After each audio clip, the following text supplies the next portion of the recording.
How will a global economic crash affect U.S. real estate is what we're going to talk about today. And it might not be what you think. Yeah, as you guys know, there's a lot going on. That Trump went down right hard with Zelensky last week, and he brought up the war, World War III. There's all kinds of stuff going on. Now, that is just one small thing, but there's a lot happening. Yeah, there's a lot happening all over the world right now, and it's really impacting different economies. Right now, the U.S. economy is doing fairly well. I mean, there's talks where there's a slowdown. We have seen more layoffs, but overall, our economy is doing much better than the rest of the world's economies. We're doing well, but it's interesting because, they say when the U.S. sneezes, the world gets a cold. Yeah, I mean, it is true. I mean, and that's kind of what, everyone thinks whenever anybody's looking at the housing market or, the recession and everything else, everyone looks locally or nationally. And that is important to do because real estate markets are local. However, you also have to remember that the U.S. is a place where people park their money. And if their currencies aren't doing well, that's going to bring more investment into the U.S. And a lot of that investment is going to be into the stock market and into the real estate market. And if you're middle class, like I have been almost my entire life, you don't even think this way. I just want to, you're kind of like surviving and you're putting your money into the bank and, maybe you're listening to your financial advisor every once in a while. But once you start to dig in, and certainly when you start to make money, what you start to see is big business, big private equity, family office, high net worth. They think very differently. They think worldly. They put money in different economies in different countries, and they do it specifically based on inflation, unemployment, the strength of the dollar, the instability of their own currency, the instability of their economy. And so, so it's just really, really important to understand the flows of cash, big cash, and it's really a lot of money. Absolutely. And Jerry, if you can pull up clip 1 for us. So essentially, foreign investments in the U.S. commercial real estate is expected to rise in 2025. So let's look at why. And Jerry, if you can pull clip 2. So the U.S. is a safe haven currency, and I think that's really important for those that don't understand that. So investors tend to look for countries with economic and financial stability when deciding where they want to invest. And the bigger thing we have going on right now is we've had a low inflation rate compared to the rest of the world. Even though we're all bitching. We all complain about it. We all, it's a huge deal to us, but, some of these South American countries have had over 100% inflation, right? And so think about that. If you have $1,000 and it's going to be inflated away, you're going to want to keep that in dollars. And that's what, we had talked about that on our show a few weeks ago. That's what a lot of people do. But if you have big money, if you have $5 million, you're not going to want to just keep that in U.S. dollars. You're going to want to invest that into U.S. assets because not only are those assets going to grow monetarily, you're also going to get the inflation benefit of that. Because if your currency is inflating and where you're investing with is not inflating nearly as much, then that money that you're making is worth even more than it is in the U.S. Let's talk about some practical thing. That's good, Jerry. Thank you. So you guys all know in 2008, let's say, the great financial crisis, when things hit the fan here, and I'm saying that banks were taking property back and private investors weren't investing, and the single-family home market specifically was really, really significantly out of balance. What was happening during that time is everybody pulled back, and we all know, some of you went through it, some of you haven't gone through it. So how do you do business during that period of time? So what I did was I went to Canada, and we put together with a group up there Canadian money to buy in the U.S. Now, why did that make sense at the time? So this is exactly what I'm saying. Because at the time that the Canadian dollar was actually getting stronger against the U.S. dollar, and so it was almost par. So right now there's always been like let's call it a 30% delta between what the U.S. and the Canadian dollar is. So you go up there, the U.S. dollar is essentially 30% more, and so what at this particular time it was equal. Now, what that did is it made the Canadian money more willing to invest in the U.S., and this is the point. So we raised about $300 million in Canadian, it was called RSP, Retirement Savings Plan money, and that all came into the U.S., and that's how we bought a bunch of Texas real estate in 2009, 2010, 2011, 2012. So this is the point. As you start to see money moving around, and that's the point of this article, is you will see flows of cash into different things. Maybe it's single family, maybe it's industrial, maybe, as we all know, I mean, there was a time in the 70s when this happened in Japan. We're seeing it now. We're starting to see a lot of the Russian money before the war actually show up in New York City apartments and things like that. So it's very, very interesting if you really, really pay attention. And when people are trying to figure out where's the best place from a currency standpoint. So a lot of people think, if there's a worldwide economic crash or issue, the U.S. real estate would go down. But because we're that safe haven, quite the opposite could happen. So if enough people feel like their currency is unstable, their markets are unstable, they might invest in U.S. real estate, which would then create the prices to go up. And not just U.S. real estate, also the U.S. stock market as well. And something else I want to touch on is Trump's golden visa, right? Because he's really promoting this golden visa. And for those that haven't heard, this is where he wants to essentially let people buy their way into a visa to the U.S. and eventually like a path to citizenship. And it's interesting to note, by the way, that other countries have used this against us for years. Yeah. So, and they're promoting, just Google, look at Portugal. There was some stuff in the Caribbean. I know way back it was Grand Cayman. Then it was St. Kitts and Nevis. And I know that we've met with a ton of people. There's whole businesses around this. Mm-hmm. Sovereign Individual, James Hickman. We had another guy on. And there are companies that actually do this. They're actually the opposite. And so what's Trump's doing is he's saying, well, why don't we do that? Right, because if somebody pays $5 million to the government, and this is part of his strategy to get the debt down, whether you agree with it or not, this is just his strategy. But once those people are in the U.S., it allows them to invest in the U.S. So there's the loopholes, depending on where you're from, on being a foreign investor here. Correct me if I'm wrong, Ken, but they can't invest directly. They have to kind of go through some kind of... There's a bunch of, yeah. I have to dig in more. I know there was an EB-5 program. That was one way people were doing before. I remember specifically, because I grew up on the Canadian border. I grew up north of Seattle, where they were doing this. And now, of course, you're seeing immigration's a real issue up in Canada. But at the time, you had to just do $1 million investment in a business.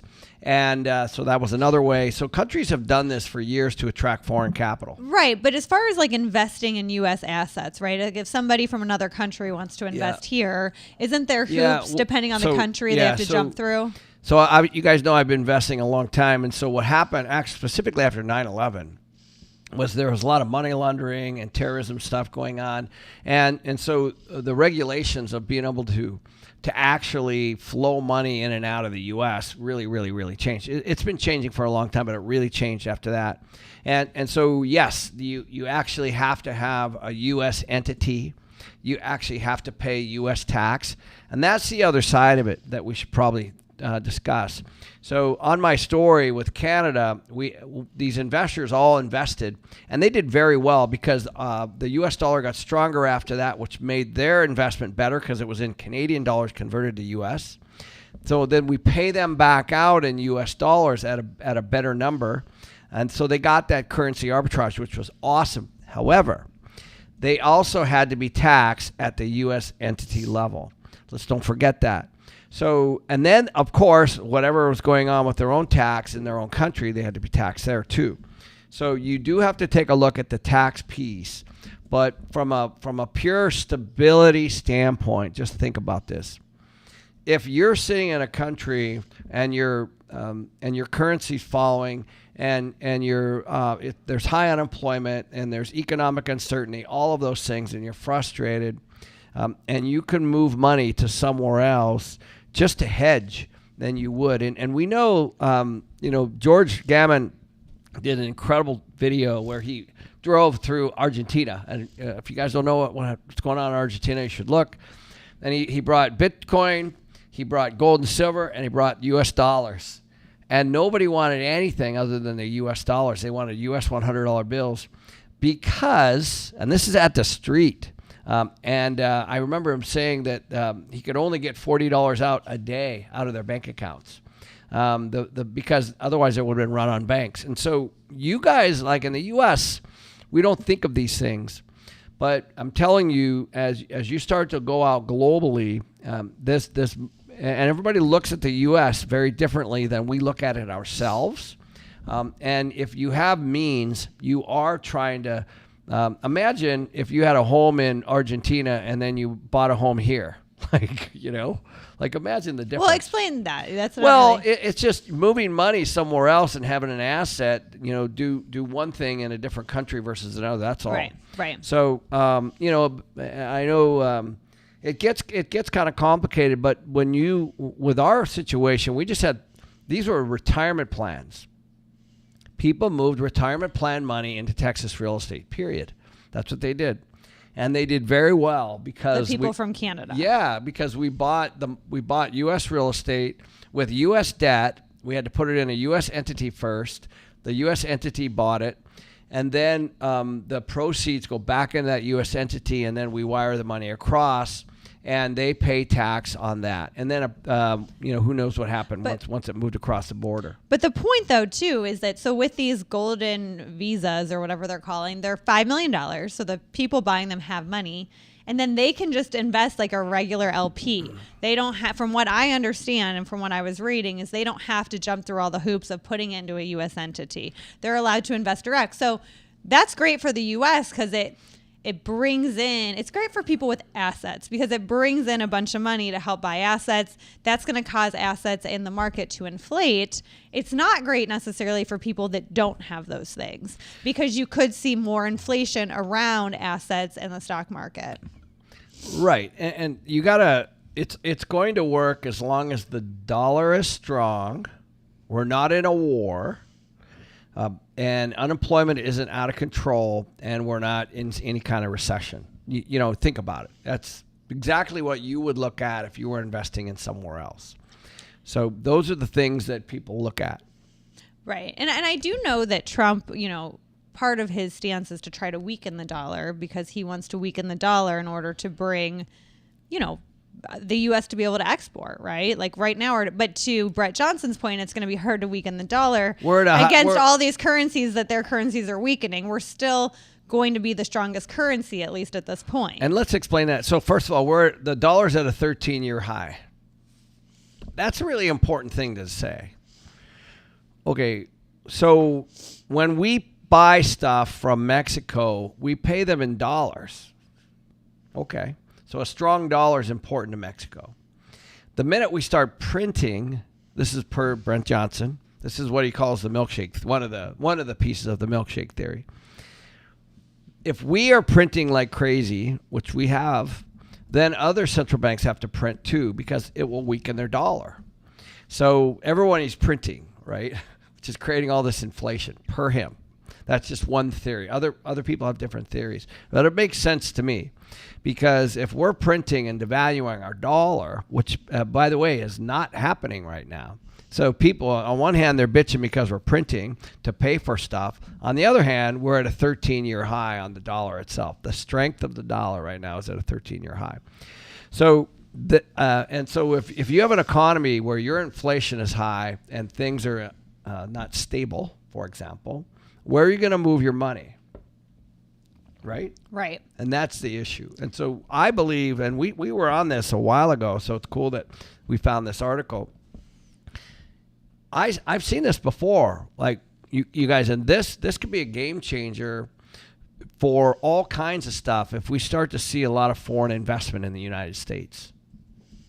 Yeah, absolutely. I mean, that could be a game changer for the asset market for sure. And it's something you want to be aware of because it does happen. You know, this is where people park their money, and it is going to affect different parts of the country, you know, depending on where they decide to put it. Now you got to watch on where it goes. But this is a really, really interesting one. It's not surprising other countries do this. Other countries, now we do it so we can have another visa. So if you Google golden visa, what it really means is you can go get a visa somewhere else. If something goes on, you can actually easily move around during the borders. When the Russia-Ukraine war started, we actually had some employees that had family trying to get out of Ukraine. And they got them into Poland. But then just trying to get through the different countries was difficult. And so sometimes the secondary passport, that's not exactly what this Golden Visa program is, but there is one out there called the Golden Visa, which is basically means that you're essentially a dual citizen. Yeah, it's a path to citizenship. You can buy into, right now, last I looked, Portugal was kind of the one that was promoting the most. And you can buy something in Portugal, get a Portugal passport, and then you have access to like 100 to 200 different countries as a Portugal citizen. But you also have a U.S. passport, essentially. Yeah, and let's chat about just some other things going on in the market in 2025. So, if you look, Chase is reporting that there's going to be a 3% increase in housing values. Yeah. Which I don't think most people that are waiting for this crash were kind of thinking was going to happen. And this is nationally. So obviously every local market is different, but they're, expecting an average of a 3% increase. But they're also expecting a lot of stagnation in the market. So that's kind of an interesting thing, right? Because usually when you have stagnation, you have a lot of lowering of prices. But in this case, it's a little different. And Chase kind of went into this where, you have your sellers sitting on really low rates and they're not necessarily in a hurry to sell because a lot of them want to sell to maybe buy a different home that it fits their needs more. But if they can't get the price that they want for their house, they're really not in a hurry to sell their house. So they might delist it or just keep it listed for an extended period of time. Well, I think we got to, everybody's talking about this. What defines a crash? Mm-hmm. More houses. Too many houses on a market. That's the biggest one. So if that's just not happening right now, we're at 50% listings as according to the average. So the average is like 4 to 6 months. Now, granted, there are markets that are up there and there are other markets that aren't. But the reality is that the days on market, MLS, we're talking about single family only, by the way. What you have is we're still really, really far under what's considered average. It's not average for people that started 3 or 4 or 5 or 6 years ago, right? But when things, they believed that you could invest in something and it would go up next month. Well, that's just not the case. That's not reality, and so things are just normalizing at the moment. It's very, very normal for things to be on the market, and it's very, very normal for there to be a negotiation between what a seller wants and what a buyer is willing to pay. That's all that's happening. We're just going back to normality, and people are calling that a crash. It's not a crash. Richard said the doomers are saying foreclosures are higher than 2008. That's not right, actually. That stat is wrong. Yeah, they're not. People are saying these big foreclosure percentage increases, but when you hardly have any, they can easily double, right? I went through because 08. there's hardly Trust anything. me, guys. I went through 08. Plus, 08 was horrible. People are stating, there's a lot of price reductions, and you have to be careful with that. We talked about that. Sellers are overpricing their stuff right now. They're overpricing their stuff because Tell them the story about your condo you're in project. 2020, 2021, and they're not. So I'm listing my condo. I'm going to roll it into a single family home. And there's 4 places for sale in my complex. They're all the same 2-bedroom layout. They're redone. They're listed between $404,000 and $360,000. Most of them are around, the other 2 are around $380,000. I looked. They haven't nothing sold in a year there. I looked. The last remodeled unit sold for $340,000. Okay, so let's just sum this up. The last sale was at $340,000, and there's 4 that are above that. Way above that. So, $360,000, okay, $380,000, $390,000, $404,000. All right. So if those get lowered, is that a price reduction? Right. I mean, it technically is. Like Zillow will tell you there was a price reduction. So if you want to look for price reductions, there is. But what you really need to be looking at is what stuff has actually sold for in the last 6 or 12. 6 months is better if you have that data, or 12 months. Because that's the real issue. Because what sellers are doing, and I'm talking to my colleagues about this now, is they get to list it for what they want to list it for. And they think that they're still in 2020, 2021. And they've, maybe they've bought and they've upgraded. The house across the street from us just bought in December. They did it for $4 million. For $4 million. They just listed it they did at 4.4. They did a few upgrades for whatever reason. They decided they don't want to live there. So now it's listed for 4.4. Okay, so if you see that as a price reduction... By the way, 2 months later. If you see it as a price reduction, you're going to say, oh my God, the price reduced. But now they didn't. They listed it too high. To be clear, there are markets that are 100% have gone down. Like we just talked about this, Washington, D.C.'s gone down. There's pockets of Florida that haven't gone down that have a lot of Airbnbs. There are definitely areas where we're starting to see prices go down below what they were, no question. But generally, guys, these are pockets and these are locations. Yeah, and Michael says from YouTube, mortgage performance is strong right now. Correct. So that means people are getting mortgages. Like, if that's actually a great barometer, to be honest. We should look more into that. But, if people are getting mortgages, they're buying houses. That's, if when mortgage people are struggling and things are so slow that they're not, then that is the time that, lending's harder, right? Telling you, having gone through 08, this is nothing even close. In 08, people owed more than their mortgage. Okay, and this is not the case right now. Even if people can't pay, in most cases, there's a lot of equity in that house. Right, and they're going to sell it. So, yeah, they're going to, of course, that's going to happen. People can still go on default when they have equity, but this is very different where people have a lot of equity. And in a lot of cases, they have a really, really good loan, too. And so they can step into like a 3% loan or even less in some cases, if it's assumable. But I'm telling you, it's a very, very different scenario.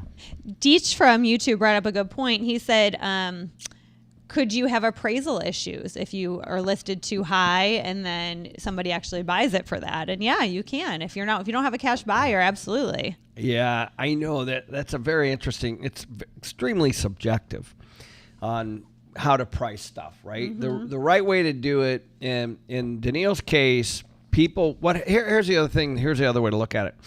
There are people that buy things and they want to do a value add, right?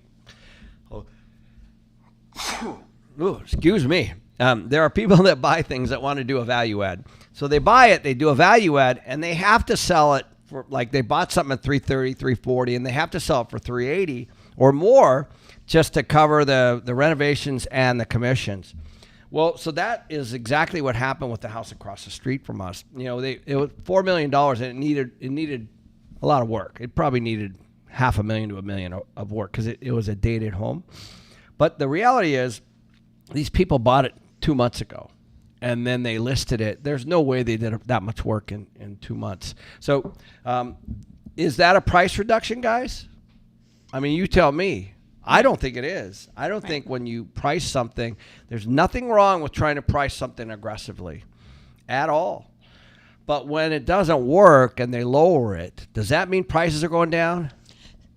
Well, and I think this is interesting because I think Michael works in the mortgage industry. So the only foreclosures I'm seeing are deceased borrowers, either no heirs or too many heirs, and they can't sell the house before the foreclosure happens. Yeah. So, because they all have to get on the same page before that happens on the price and everything else. So these high financing costs, we're not really anticipating them going down much through 2025. So if you're waiting for this big interest rate correction, you might get a quarter point, maybe a half, maybe, but probably not. I don't think this year you're going to see much. Yeah. I do think that's going to be interesting to watch. Trump has a history of wanting low rates, right? Mm-hmm. So, but that's certainly not his focus right now. And I think this year, if we're lucky, we'll see the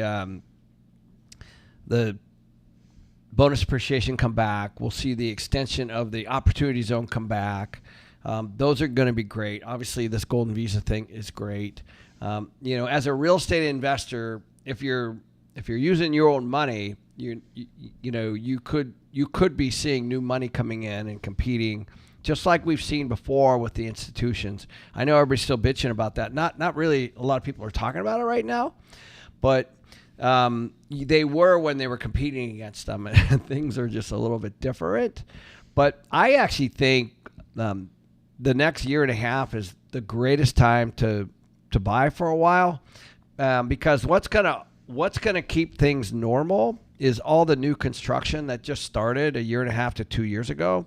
It's hitting the market, and it's in some ways it's helping the renter, and it's creating a little bit of disruption. And now I'm talking about on the rental side of the business. There's a lot more choices. They're very different between what I do, which is multifamily, and like a single family rental in a neighborhood. That's not at all who I'm competing with. But we're seeing almost 1 million units hit the market. And when 1 million units hit the market, you start to see concessions. You start to see flat rent. You start to see negative rent growth. Yeah, and let's look at insurance costs too, because I think insurance costs are big. As most of you have heard, between 30-40%. Yeah, Florida, California. Well, our friends from California were just telling us because their statewide insurance is broke. California's now decided to tax every citizen, assess them, to pump money back into the fund because the fund is bankrupt. Yeah, so Kathy and Rich Fetke were just on our show. Well, there's a podcast actually be coming out next week on that, and they live in Malibu. And so we got into this, what's going on there, the Pacific Palisades area, the Malibu area, where are people going, all that kind of stuff. And so we started talking about insurance. It's really, really interesting. I highly suggest you listen to that, because not only in many, many cases do people only have $3 million of insurance, but the state, which is their fallback, does not have the money at all to cover that claim, in other words. And so they're having to assess the people that actually live there. So you might live in Riverside, where you're far, far away from any of the action with all the disaster, and you're going to be assessed.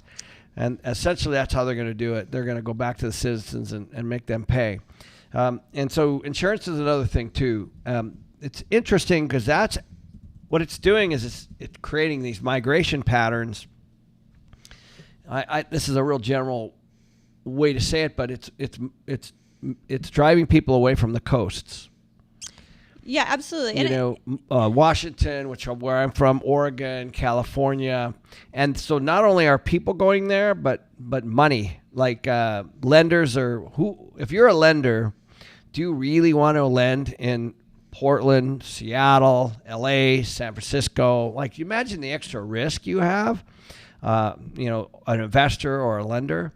And I'm talking about regulatory risk, and obviously people are not everyone, but they're migrating away. So, people are, whether you're a business or whether you're an individual, you're taking note, right? Where do people vote with their wallet. When people that are rebuilding with different materials. So I think, right now it's just always been pay your insurance and hope that your house doesn't get burned down or blown over or whatever.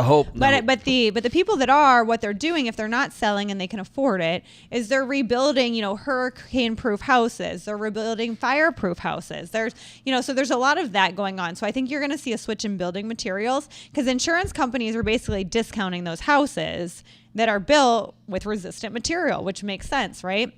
And Kathy was telling us, people are also realizing you can't keep flammable things in your house because that's not good if you're in a fire area. But I also think people are going to migrate, and we're already seeing this from out of Florida, and now we're starting to see it out of California, from areas that have high insurance to places with low natural disasters. It's not necessarily things people thought of a lot before, but I think they're assessing that now, right? Well, you gotta don't use the Rich Fetke strategy, although I loved his strategy. His strategy was scuba gear and a pool. Yeah, right. That's how he was going to fight his house. Yeah. And by the way, he's in Manhattan. He's in Malibu. We're used to it. Yeah. Or Malibu, Yeah. sorry. And so I'm like, what? Yeah. He's like, trust me. And so he has all these things in place, including the way the house was built, which they built. But scuba gear and a pool. I'm like, really? He's like, for sure. Yeah, absolutely. And I want to because, by the way, because he's not insured, that's the issue. The issue is that he is insured, but not to the full value of the house. Well, you can't insure to the full value of those homes. I mean, those homes are millions and millions of dollars, and most policies have some kind of cap. I think the state policies have like a $3 or $4 million cap. So, I mean, you can't rebuild a like 30-some million dollar home, you know? And so, and like Rich and Kathy said, the person to the left of them got dropped from their insurance 10 days before the fire because they were 10 days late on a payment. And then the people to the right of them couldn't afford their insurance. They just were uninsured. So, you know, it just really is a problem. And even talking to Kathy and Rich, you know, they're looking at selling their Malibu home. Like, they haven't decided, but they're kind of like, you know, what if we did? You know, it's kind of like at least a thought that's crossing their mind. Yeah. So if you look at Chase's report, which is pretty good. Yeah, it's really good. But, you know, I want to bring this up. So the first time home buyer right now is average of 38 years old, and their income is $91,000. That's so high. Like 38 years old. Think of that. Like it used to be 28. Yeah. Like, guys, not that long ago. That's not good. Yeah. You should not be 38 and that should not be a starter home at 38 years old. Yeah. Right. Because that is just a starter home. It's not like they're buying like a family home. So, and their average income is $91,000. So these are the things that we like to pay attention to when it comes to the market, because when your average age to get into real estate is that high, obviously you're going to have more renters because they're going to rent all the way till they're 38 years old. And this was a good and interesting quote from Chase. It says, from an affordability perspective, we think 2025 will look a lot like 2024, with mortgage rates above 6%, home price growth easing from the recent highs but staying positive, and supply remaining below pre-pandemic levels. So essentially they're saying 2025 is going to be a lot like 2024. Yep, I completely agree with this. Yeah. Yep. And the people who have really, really low mortgage rates are going to sit, period. Yeah. They're going to sit. Because if you can't make a lateral move even, right? You can't buy the house next door because it's more money. Even if it's dropped, your mortgage is going to be a lot higher. It's going to be a lot more money. And the rental market, the delta between a mortgage and rents, as you guys both know, it is very, very, very large. Also at an all-time high. So, you know, it's going to keep people put. It's going to keep more people out of the home buying market. As I've said, we're moving toward a renter nation. This is not what Trump wants either. It's going to be really interesting. Well, and I think something else is interesting is what Chad said. He said, and when a recession is confirmed, so this is from YouTube, fear of missing out on getting houses at the lowest price possible will keep people from buying. And I'm already seeing that. And I do believe that's a thing. There's buyers out there that they are ready to buy, but they're trying to time the market. They're trying to wait till the absolute lowest point for them to buy. But what people have to understand is now is a really good time to buy, because most markets right now are a buyer's market. So you can kind of negotiate and get concessions with the sellers. Well, it's the best time it's been in years. It's the best time it's been in years. If you're a buyer. And you're so worried. A lot of buyers are worried, you know, what if this house goes down 10%? It's like, okay. So, and we were talking to Kathy and Rich about this too. Say the house does go down another $50,000 after you bought it. In 10 years from now, the house has probably doubled in value. So who really cares? And you might miss out. Like, it might, you know, if rates drop or something happens with the economy and all of a sudden it turns into a seller's market again, now you're just sitting there with the bag being like, oh, I should have bought. Just like the people in 2019, I should have bought then. If this is really a long game for you, if you're trying to build your wealth on cash flow and of course, long-term equity, it's not going to matter. You know, I told the story. I was building a house in 2008. I still own it, actually. I built it. General contractor, hired subs, the whole thing. And so there's no markup. Everything I did was direct with whoever it was, the subcontractor was, for the framing and the drywall and everything. Anyway, I still own the house today. And after I finished it, brand new, gorgeous, it was worth less. Because I started in 2008, 2009, and the house was actually worth less. So you imagine that. I designed it, built it. And it didn't matter. I raised my family in there, and the next thing I know, I just still lived in it for years. And now, of course, it's worth a couple million more.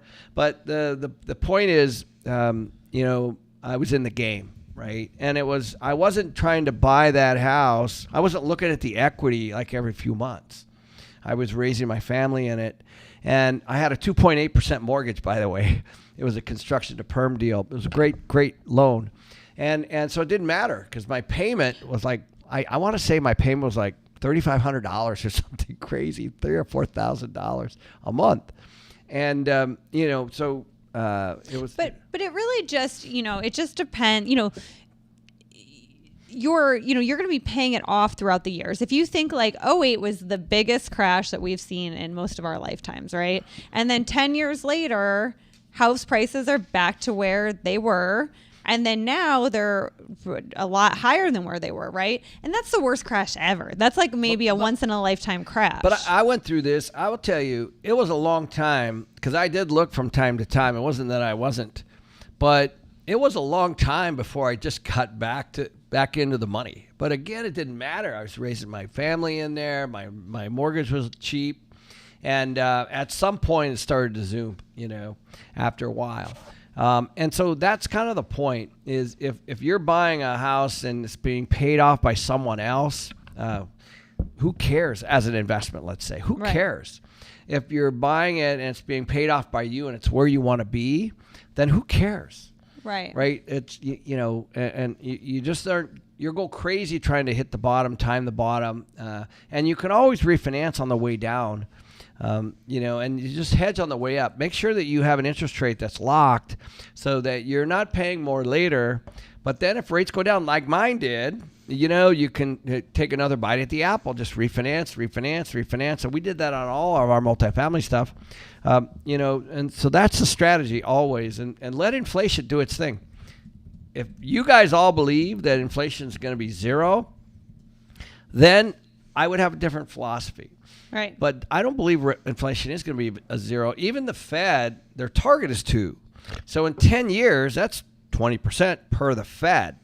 So, and it's going to be a lot more than that. It's probably going to be in the 30 to 40%, I would guess. It could be even higher depending on, what goes down next. But the reality is and that's compounding too. That's, it'll be even more. So this is a long game here, guys. I think it's, especially if you can buy something and have somebody else pay it off, why wouldn't you do that? You're not even paying it. Well, right. If it's an investment, you're not paying it. Yeah, they're like, just do it. If it cash flows, you can find a renter to pay it, then why are you bitching? All right. We'll see you guys next week.